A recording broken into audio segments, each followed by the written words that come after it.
عمرك بصيت على المنيو أول وجبة بصيت عليها لقيت سعرها غالي جدا وبعدها فجأة لقيت باقي الأسعار بتاعت الوجبات اللي بعدها عادية جدا؟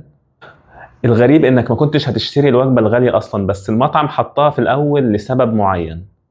عقلك بيشتغل بالمقارنة، فأول لما تشوف رقم ضخم في الأول ممكن أي رقم بعده يبان إن هو أرخص تلقائيا. يعني مثلا في المنيو ممكن يحط لك وجبة ب 1200 وبعدين يحط لك وجبة بعدها ب 450، فعقلك يقول لك أيوة هي دي معقولة جدا وسعرها مناسب جدا، مع إنك قبل ما تشوف ال 1200 كان ممكن تعتبر الوجبة اللي ب 450 غالية أصلا. والحركة دي في التسويق اسمها الانكورنج، ودي مش هتلاقيها بس في المطاعم، هتلاقيها في العقارات، الموبايلات، الخدمات، وحتى الكورسات الاونلاين.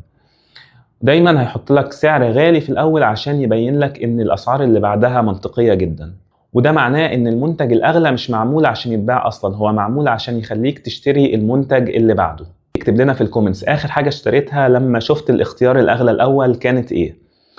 ولو عجبك الفيديو دوس لايك وسبسكرايب، وقابلكم الفيديو الجاي، وخليك دايما سابق بخطوة.